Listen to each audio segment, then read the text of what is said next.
ವೇದಿಕೆ ಮೇಲಿರೋ ಎಲ್ಲ ಆತ್ಮೀಯ ಮಿತ್ರರಿಗೆ, ಆಪರೇಟರ್ಗಳು ಮತ್ತು ಅಧ್ಯಕ್ಷರಿಗೆ, ಹಾಗೆ ನಮ್ಮ ಕಾರ್ಯಕ್ರಮಕ್ಕೆ ಕೇರಳದಿಂದ ಬಂದಿರುವಂಥ ವಿಜಯ್ ಸಾಯಿ ಅವರಿಗೆ, ಹಾಗೆ ನನ್ನ ಮುಂದೆ ಕೂತಿರುವಂಥ ಎಲ್ಲ ನನ್ನ ಸಹೋದ್ಯೋಗಿ ಮಿತ್ರರಿಗೆ ಅನಂತ ಧನ್ಯವಾದಗಳನ್ನ ಹೇಳ್ತಾ, ಹಾಗೆ ನಿಮ್ಮನ್ನೆಲ್ಲ ಕಾರ್ಯಕ್ರಮಕ್ಕೆ ಈಗಾಗಲೇ ಕರೆದಿದ್ದಾರೆ.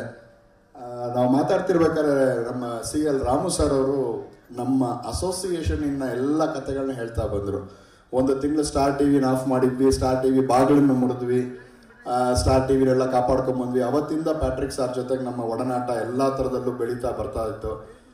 ಈ NTO ಅನ್ನೋ ಒಂದು ಭೂತ ಬಂದಾಗ ನಾವು ಸತತವಾಗಿ 2018ರಿಂದನೇ ಪ್ರಾರಂಭ ಮಾಡಿಕೊಂಡು ಫ್ರೀಡಮ್ ಪಾರ್ಕ್ನಲ್ಲಿ ಎಲ್ಲ ಥರದ ಹೋರಾಟಗಳನ್ನು ಮಾಡಿಕೊಂಡು, ಲೆಟರ್ನ ಕೊಟ್ಟು, ಟ್ರಾಯ್ ಜೊತೆಗೆ ಮಾತಾಡಿಕೊಂಡು, ಕನ್ಸಲ್ಟೇಷನ್ನಲ್ಲಿ ಕೇಬಲ್ TV ಆಪರೇಟರ್ನ ನೀವೆಲ್ಲೂ ಗಣನೆಗೆ ತಗೊಳ್ಳಿಲ್ಲ, ಕೇವಲ ಬ್ರಾಡ್ಕಾಸ್ಟರ್ನ ಮತ್ತು MSOಗಳನ್ನು ತೊಗೊಂಡ್ರಿ ಅಂತ ಹೇಳಿ ನಾವೆಲ್ಲ ಹೇಳ್ಕೊಂಡು ಬಂದಾಗ್ಲೂ ಅವ್ರು ಯಾವಾಗಲೂ ನಮ್ಮನ್ನು ಗಣನೆಗೆ ತಗೊಂಡೇ ಇರಲಿಲ್ಲ.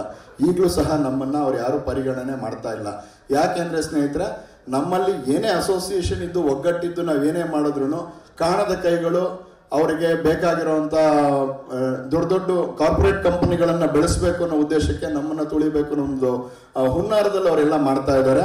ಆದರೆ ಈ ಸಲ ನಾವು ಇಷ್ಟು ವರ್ಷ ನಮ್ಮನ್ನು ತುಳಿದಾಯ್ತು. 2019ರಲ್ಲಿ ಸರ್ ಹೇಳಿದ್ರು, ಪ್ಯಾಟ್ರಿಕ್ ಸರ್, ಆ ಉದ್ದೇಶ ಏನಂದ್ರೆ ನಾನು ಸುಮಾರು ಪೇಪರ್ ಕಟಿಂಗ್ಸ್ ಎಲ್ಲ ತೊಗೊಂಬಂದಿದ್ದೀನಿ. ನಾನು ಏನಂತ ಹೇಳಿದ್ದು ಅಂತ ಹೇಳಿದ್ರೆ, NTO ಮಾಡಿದ್ರೆ ಕೇಬಲ್ TV ವೀಕ್ಷಕರಿಗೆ ರೇಟ್ ಕಡಿಮೆ ಆಗುತ್ತೆ ಅನ್ನೋ ಉದ್ದೇಶಕ್ಕೆ ಅವ್ರು ಮಾಡಿದ್ದು. ಆದರೆ ಅವತ್ತೊಂದು ಮಾತು ಹೇಳಿದ್ರು, ಕ್ಯಾಪಿಂಗ್ ಮಾಡಬೇಕು ಚಾನೆಲ್ನ ಅಂತ ಹೋದಾಗ 19 ರೂಪಾಯಿ ಮೀರಬಾರ್ದು ಅಂತ ಹೇಳಿದ್ರು. ಆದರೆ ಇವತ್ತು ನೀವು ನೋಡಿ 23 ರೂಪಾಯಿ ಅಂತ ಕೆಲವು ಕಡೆ ಚಾನೆಲ್ಗಳನ್ನ ರೇಟ್ ತೋರಿಸ್ತಾ ಇದ್ದಾರೆ. ಹಾಗಾದ್ರೆ ಟ್ರಾಯಿ ಜನರು ಒಳ್ಳೇದಿಕ್ಕಿದೆಯಾ ಅಥವಾ ಜನರಿಗೆ ಕೆಡಕ್ ಮಾಡಕ್ಕಿದೆಯಾ? ಸರ್ಕಾರ ದೇಶದಲ್ಲಿರುವಂಥದ್ದು ಅಥವಾ ಮಾಡ್ತಿರೋವಂಥದ್ದು ದೇಶದಲ್ಲಿರುವಂಥ ಪ್ರಜೆಗಳಿಗೆ ಒಳ್ಳೇದು ಮಾಡಕ್ಕಿದೆಯಾ ಅಥವಾ ದೇಶದಲ್ಲಿರುವಂಥ ಪ್ರಜೆಗಳನ್ನು ಸುಲಿಗೆ ಮಾಡಕ್ಕಿದೆಯಾ ಅನ್ನೋದನ್ನ ನಾವು ತಿಳ್ಕೊಬೇಕಾಗಿದೆ. ಈ ವಿಚಾರವನ್ನ ನಾವು ದೊಡ್ಡ ಮಟ್ಟದಲ್ಲಿ ಫಸ್ಟ್ ಕರ್ನಾಟಕದಲ್ಲಿ ಪ್ರಾರಂಭ ಮಾಡಿಕೊಂಡು ದಕ್ಷಿಣ ಭಾರತದ ನಾವೆಲ್ಲ ವಿವಿಧ ಭಾಷಿಕರು, ತೆಲುಗು, ತಮಿಳು, ಮಲಯಾಳಂ, ಕನ್ನಡ ಮತ್ತೆ ಮರಾಠಿ, ಗೋವಾ ಈ ಭಾಗಗಳು ಬಂದ್ರೆ ಮಾತ್ರನೇ ನಾವು ಬೇರೆ, ಒಡಿಯಾ ಒಂದು. ಇನ್ನು ಬಾಕಿ ಮೇಲ್ಗಡೆಗೆ ಹೋದ್ರಿಗೆ ಪಂಜಾಬಿ, ಹರಿಯಾಣ, ಆಲ್ಮೋಸ್ಟ್ ಅವರೆಲ್ಲ ಹಿಂದಿಗೆ ಹತ್ತಿರವಾಗಿರುವಂಥವ್ರು. ಸೊ ನಮ್ಮ ಕೂಗು ಹೇಗಿರ್ಬೇಕು, ಈ ಸರಿ ನಮ್ಮ ಒಗ್ಗಟ್ಟು ನಾವು ಬೆಂಗಳೂರಿನಲ್ಲಿ ಒಂದು ಪ್ಯಾಟ್ರಿಕ್ ಸರ್ ಅವರ ಒಂದು ಅಧ್ಯಕ್ಷತೆಯಲ್ಲಿ ನಾವು ಮಾಡಬೇಕಾಗಿರುವಂಥದ್ದು ಏನು ಅಂತ ಹೇಳಿದ್ರೆ, ಈ NTOನ ಅವರು ತಗೊಳ್ಳೇಬಾರದು ಕೈಗೆ. ಈ NTO 4 ಅನ್ನೋದನ್ನ ಅವರು ತಗೊಳ್ಳೇಬಾರದು ಕೈಗೆ ಅನ್ನೋ ಮಟ್ಟದಲ್ಲಿ ನಾವು ಪ್ರಯತ್ನ ಬಿದ್ದು ಇಲ್ಲಿಂದ ನಾವು ನಮ್ಮ ಅಕ್ಕಪಕ್ಕದ ರಾಜ್ಯಗಳ ಜೊತೆ ಮಾತಾಡ್ಕೊಂಡು ಹೋಗ್ಲಿಕ್ಕೆ ಒಂದು ಅನುಕೂಲವಾದಂಥ ವೇದಿಕೆಯನ್ನು ನಾವು ನಿರ್ಮಿಸ್ಕೋಬೇಕು. ಆಮೇಲೆ ಎಲ್ಲರೂ ಅಷ್ಟೇ, ನಮ್ಮಲ್ಲಿ ಏನ್ ಗೊತ್ತಾ, ಒಗ್ಗಟ್ಟಿಲ್ಲ ನಾವು ಸರ್ ಅದನ್ನ ಬಿಟ್ಟು ನೆಗೆಟಿವ್ ಥಾಟ್ಸ್ ಅನ್ನ ದಯವಿಟ್ಟು ಮನಸ್ಸಿಂದ ತೆಗೆದಾಕಿ. ಸರ್ ಹೇಳಿದ್ರು, ನಾವ್ಯಾಕೆಂದ್ರೆ ಡೈವರ್ಸಿಫೈಡ್ ಸ್ಟೇಟ್ ನಾವು.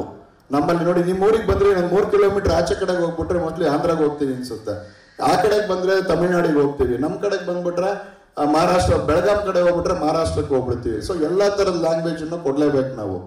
ನಮ್ಗಳು ನೀವು ಇಲ್ಲಿ ಗೌರಿಬಿದನೂರಿನಲ್ಲಿ ಚೆನ್ನಾಗಿ ಒಂದು ಸಂಘಟನೆ ಮಾಡಿದಿರ. ನಾನು ನಿನ್ನೆ ಸಹ ಒಂದು ವಿಚಾರ ಹೇಳ್ತೀನಿ. ನಿನ್ನೆ ಶಿವರಾಜ್ ಸಿಂಗ್ ಚೌಹಾಣ್ ಅವರು ಶಿವಮೊಗ್ಗದಲ್ಲಿ ಅಡಿಕೆ ಬೆಳೆಗಾರರ ಒಂದು ಸಮಾವೇಶಕ್ಕೆ ಬಂದಿದ್ರು. ನಾನು ಪ್ರಯತ್ನ ಬಿದ್ದು ಹೋಗಿ ನಮ್ಮ MP ಅವ್ರ ಹತ್ರ ಹೋಗ್ಬಿಟ್ಟು ಅವ್ರ ಹತ್ರ ಹೇಳಿದೆ, ಸರ್ ಈ ಥರದೊಂದು ಇಶ್ಯೂ ನಡೀತಾ ಇದೆ, ನಾವು ಆಲ್ರೆಡಿ ಕೋಟಾ ಶ್ರೀನಿವಾಸ್ ಪೂಜಾರ್ ಸರ್ ಅವ್ರ ಹತ್ರ ಮಾತಾಡಿದ್ದೀವಿ, ನಿಮ್ಮ ಗಮನಕ್ಕೂ ತರ್ತೀವಿ, ಯಾವತ್ತು ನೀವು ಒಂದು ಅಪಾಯಿಂಟ್ಮೆಂಟ್ ಕೊಡಿ, ಶಿವಮೊಗ್ಗ ಜಿಲ್ಲೆಯಿಂದ ನಾವು ರೆಪ್ರೆಸೆಂಟೇಷನ್ ಕೊಡ್ತೀವಿ ಅಂತ ಹೇಳ್ಬಿಟ್ಟು ನಾನು ಅವ್ರನ್ನ ಕೇಳಿದೆ. ಅವರು ಶಿವರಾಜ್ ಸಿಂಗ್ ಚೌಹಾಣ್ ಅವ್ರ ಹತ್ರ ನಮಗೇನು ಅಪಾಯಿಂಟ್ಮೆಂಟ್ ಕೊಡಲಿಲ್ಲ ಅವರು. ಹಾಗೆ ನಾವೆಲ್ಲ ಈಗ ನಮ್ಮ ಸುಧೀರ್ ಹೇಳಿದ ಈ ವಿಚಾರವಾಗಿ ನಾವು ಪ್ರಯತ್ನ ಬೀಳ್ತಾ ಇದೀವಿ ಸರ್. ನಾವು ಅಧ್ಯಕ್ಷರ ಜೊತೆ ಮುಂದುವರೆದು ಬೀಳ್ತಾ ಇದೀವಿ.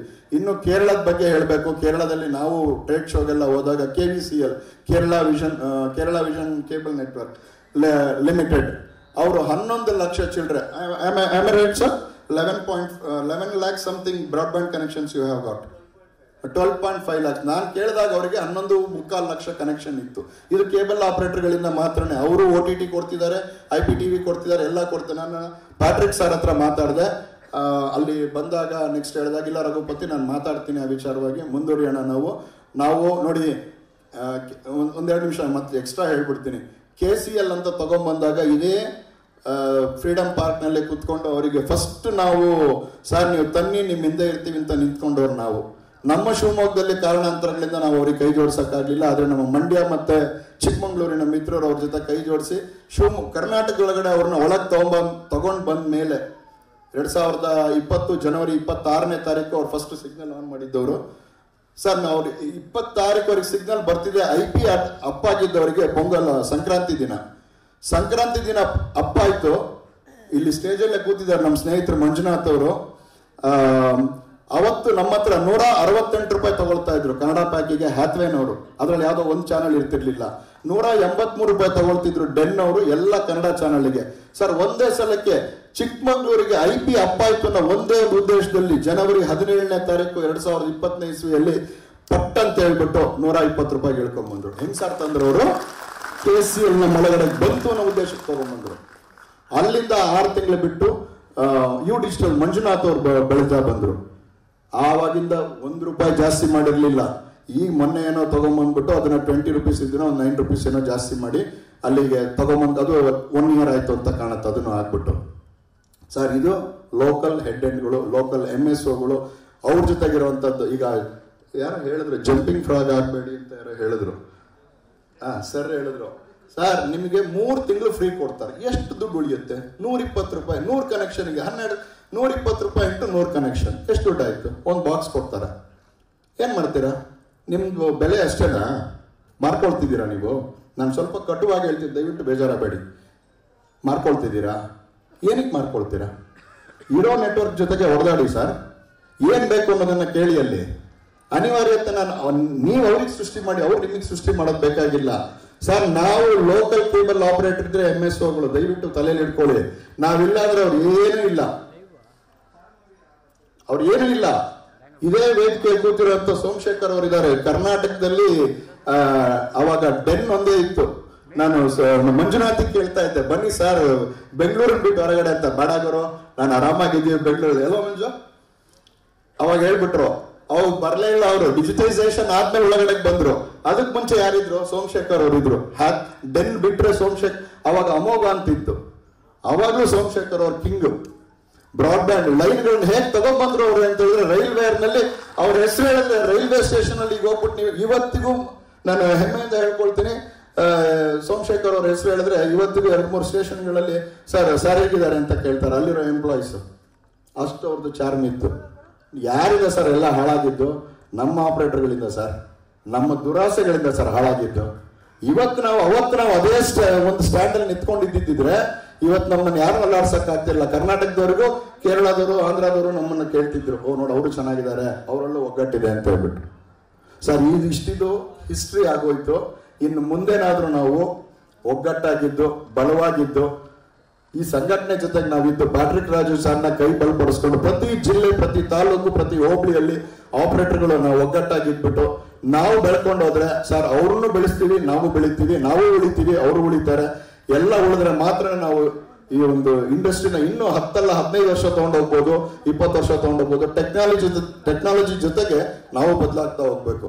ಈಗ ಮಾತಾಡ್ತಾ ಸುಧೀರ್ ಹೇಳಿದ್ರು, ಇಂಟರ್ನೆಟ್ ತಗೊಂಡೋಗ್ಲಿಕ್ಕೆ ಕಷ್ಟ ಆಗುತ್ತೆ. ಹೌದು, ನಮ್ಗೆ ಸರ್ ಇವತ್ತು ಟೆಕ್ನಾಲಜಿ ಬದಲಾಗಿದೆ. ಒಂದು ಸಿಂಗಲ್ ಕೋರ್ಲಿ WDM ಹಾಕೊಂಡು ನಿಮ್ಮ ಕಂಟ್ರೋಲ್ ರೂಮ್ ಇಂದಾನೆ ತಗೊಂಡೋಗಿ ತಿರ್ಗಾ ನೀವು ಅಲ್ಲಿ ಕಂಟ್ರೋಲ್ನ ಡಿವೈಡ್ ಮಾಡಿಕೊಂಡು ನೀವು ಅಲ್ಲಿ ಏನ್ ಬೇಕಾದನ್ನ ಹಾಕೊಂಡು ನಿಮ್ ಕಸ್ಟಮರ್ಗೆ ತಗೊಂಡೋಗಿ ಕೊಡ್ಬೋದು.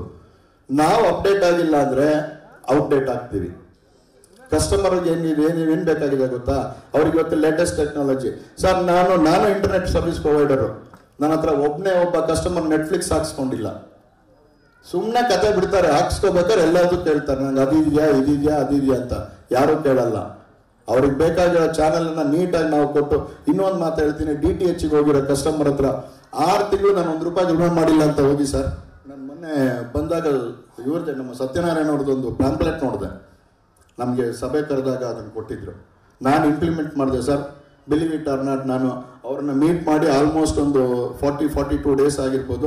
16 ಕನೆಕ್ಷನ್ ಇನ್ಕ್ರೀಸ್ ಮಾಡಿದ್ದೀನಿ ನನ್ನ ಲೈನಲ್ಲಿ. ನಾನು ಅವ್ರದ್ದೇ ಪಾಲಿಸಿ ಯೂಸ್ ಮಾಡಿಬಿಟ್ಟು ನನ್ನ ಪ್ರಾಫಿಟ್ ಎಷ್ಟು ಗೊತ್ತಾ?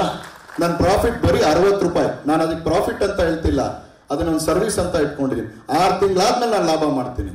ಕಂಪ್ನಿ ಕಟ್ಟೋ ದುಡ್ಡು ಒಂದು 50 ರೂಪಾಯಿ ಎಕ್ಸ್ಟ್ರಾ ಇಟ್ಕೊಳ್ಳಿ. ಅದನ್ನ ಇಟ್ಬಿಟ್ಟು ಇಂಟು 6 ಮಂತ್ಸ್ ಅಂತ ಹಾಕ್ಬಿಟ್ಟು ಫ್ರೀ ಬಾಕ್ಸ್ ಅಂತ ಕೊಟ್ಟು ಕಸ್ಟಮರ್ನ ಫಸ್ಟ್ ನಿಮ್ಮ ಹತ್ರ ಕರ್ಕೊಂಬನ್ನಿ. ಇದು ಮಾರ್ಕೆಟಿಂಗ್ ಸ್ಟ್ರಾಟಜಿ. ಅವ್ನು ಮಾಡ್ತಿರೋದು ಅದನ್ನೇ, ನಾವು ಮಾಡಬೇಕಾಗಿದ್ದು ಅದನ್ನೇ. ನಮ್ಮ ಹತ್ರ ಕೊಡ್ತಿರೋ ಚಾನಲ್ಗಳನ್ನ ಒಂದ್ಸರಿ ಕುತ್ಕೊಳ್ಳಿ ಸರ್. ನೀವು ಕೊಡ್ತಿರೋಂಥ ಬ್ರಾನ್ಸ್ ಪ್ಯಾಕ್ ಇರ್ಬೋದು, ಸಿಲ್ವರ್ ಪ್ಯಾಕ್ ಇರ್ಬೋದು, ಯಾವುದೇ ಇರ್ಬೋದು, ಚಾನಲ್ ಏನ್ ಕೊಡ್ತೀರಾ ಅಂತ ಲಿಸ್ಟ್ ಮಾಡಿ ಒಂದು ಜೆರಾಕ್ಸ್ ತಗೊಳ್ಳಿ. ಜೆರಾಕ್ಸ್ ತಗೊಂಡೋಗ್ಬಿಟ್ಟು ಕಸ್ಟಮರ್ಗೆ ಇದನ್ನ ಕೊಡಿ. ಅಣ್ಣ, ನಾನು ಈ ಕಾಸು ನಿನಗೆ 150 ರೂಪಾಯಿ ಕೊಡ್ತಾ ಇದ್ದೀನಿ ನೋಡು ಅಂತ ಹೇಳ್ಬಿಟ್ಟು. ನಮ್ಮ ರಾಮಕೃಷ್ಣಪ್ಪ ಸರ್ ಯಾವಾಗಲೂ ಹೇಳ್ತಿರ್ತಾರೆ, ನನಗೂ ಅವ್ರಿಗೂ ನಡೀತಿರ್ಬೇಕಾದ್ರೆ ಹೇಳ್ತೀನಿ ನಾನು, ಸರ್ ನಾನು ಒಂದು ಪ್ಯಾಕ್ನ 280 rupees ಸೇಲ್ ಮಾಡ್ತೀನಿ ಸರ್, ಅದನ್ನೇ 250 ಸೇಲ್ ಮಾಡ್ತಾರೆ. ನಾನು 320 ಸೇಲ್ ಮಾಡ್ತೀನಿ ಸರ್, ಅದನ್ನು 300 ಸೇಲ್ ಮಾಡ್ತಾರೆ. ಏನು ದೊಡ್ಡ ವ್ಯತ್ಯಾಸ ಇಲ್ಲ. ನಾನು 300 ಸೇಲ್ ಮಾಡಿದ್ರು I will get 160 rupees. 250 sale ಮಾಡಿದ್ರು I will get 125 rupees. Sir ಅಲ್ಲಿ ಸಿಗುತ್ತೆ. ನಾವೇನು ಗೊತ್ತಾ, ಬರೀ ನಮ್ಮ ಲಾಭ ಒಂದೇ ನೋಡಿದೆ, ಕಸ್ಟಮರ್ಗೆ ಏನು ಕೊಡಬೇಕು ಅನ್ನೋದನ್ನು ತಿಳ್ಕೊಬೇಕು. ಪ್ರಿಂಟ್ ಹಾಕಿ ಕೊಡಿ ಸರ್, ಎಲ್ಲದೂ MSO ಮಾಡಿಕೊಡಲ್ಲ. ನೀವು ಕುತ್ಕೊಳ್ಳಿ, ನನ್ನ ಹತ್ರ ಇದೆ, ನಾನು ಮಾಡಿಟ್ಕೊಂಡಿದ್ದೀನಿ. ನಾನು ಕ್ಲೀನಾಗಿ ಯಾವ್ದು ಬೇಕೋ ಅದನ್ನು ಕೊಡ್ತೀನಿ ಕಸ್ಟಮರ್ಗೆ. ಪ್ಯಾಂಪ್ಲೆಟ್ ಮಾಡಿ ಸರ್. ಹೋಗ್ಬಿಟ್ಟು ನಮ್ಮದು ಒಂದು ಸ್ವಲ್ಪ ಈಗೋ ಇದೆ, ನಮ್ಗೆ ಈಗೋ ಇದೆ. ಯಾಕೆ ಗೊತ್ತಾ, ಕೇಬಲ್ನ ಉಳ್ಕೊಂಡು ಬಂದ್ಬಿಟ್ಟು ಹಾಕ್ಸ್ಕೊಳ್ಳೋರು. ಹೌದಾ, ನಾವೆಲ್ಲ ಕೇಬಲ್ ಸ್ಟಾರ್ಟ್ ಮಾಡಿದಾಗ ನನಗೂ 34 ವರ್ಷ ಕೇಬಲ್ ನಮ್ಗೆ ಇದು. ಈಗ ಏನಾಗಿದೆ ಗೊತ್ತಾ, ನಾವು ಯಾರೋ DTHಗೆ ಹೋದವ್ರ ಬರೀ ನಾವು ಹೋಗ್ತಾ ಇಲ್ಲ. ಬಿಟ್ಟಾಕರು ಅವ್ನಿಗೆ ಭಾರಿ ಗಾಂಚಲಿ, ಇನ್ನು ಬೇರೆ ಬೇರೆ ಭಾಷೆ ಎಲ್ಲ ಬಳಸಿ ಮಾತಾಡ್ಬಿಟ್ಟಿರ್ತೀವಿ. ನೀವು ತಿರ್ಗಾ ಮನೆಗೆ ಹೋಗ್ಬಿಟ್ಟು ನಾಕ್ ಮಾಡಿ, ಸರ್ ಯಾಕೆ ಬರೋಲ್ಲ ನೋಡಿ. ನಾನು ಹೇಳಿದ್ನಲ್ಲ, ಸತ್ಯನಾರಾಯಣ ಅವ್ರ ಪ್ರಾಜೆಕ್ಟ್ನ ನಾನು ತೊಗೊಂಡ್ಬಂದ್ಬಿಟ್ಟು ಅಷ್ಟು ಕನೆಕ್ಟಿವಿಟಿ ಮಾಡ್ಕೊಂಡಿದ್ದೀನಿ. ನಿಮಗೂ ಸಾಧ್ಯ ಇದೆ, ನೀವು ಮಾಡ್ಬೋದು. ಅದನ್ನ ಒಂದ್ಸರಿ ಪ್ರಯತ್ನ ಮಾಡಿ ನೋಡಿ. ಎಷ್ಟು ನಿಮ್ಮ ಹತ್ರ ಸುಮ್ಮನೆ ಬಾಕ್ಸ್ಗಳು ತೆಕ್ಕೊಂಬಂದಿರೋದೇ ಸುಮಾರು ಬಿದ್ದಿರ್ತವೆ. DTHಗೆ ಹೋದ ಅಕಸ್ಮಾತ್ ಅವ್ರ ಕೆಲವ್ರ ಮನೇಲಿ ಬಾಕ್ಸ್ ಅಲ್ಲೇ ಇರುತ್ತೆ. ದಯವಿಟ್ಟು ಅದನ್ನೆಲ್ಲ ಇಂಪ್ಲಿಮೆಂಟ್ ಮಾಡಿ, ಸಂಘದ ಜೊತೆಗೆ ಎಲ್ಲರೂ ಒಗ್ಗಟ್ಟಾಗಿ ಹೋಗ್ಬಿಟ್ಟು ಎಲ್ಲರೂ ಮಾಡ್ಕೊಂಡು ಹೋಗೋಣ. ಜೈ ಹಿಂದ್, ಜೈ ಕರ್ನಾಟಕ. ಮಾತಾಡ್ಲಿಕ್ಕೆ ಅವಕಾಶ ಕೊಟ್ಟಿದ್ದಕ್ಕೆ ತುಂಬ ಧನ್ಯವಾದ.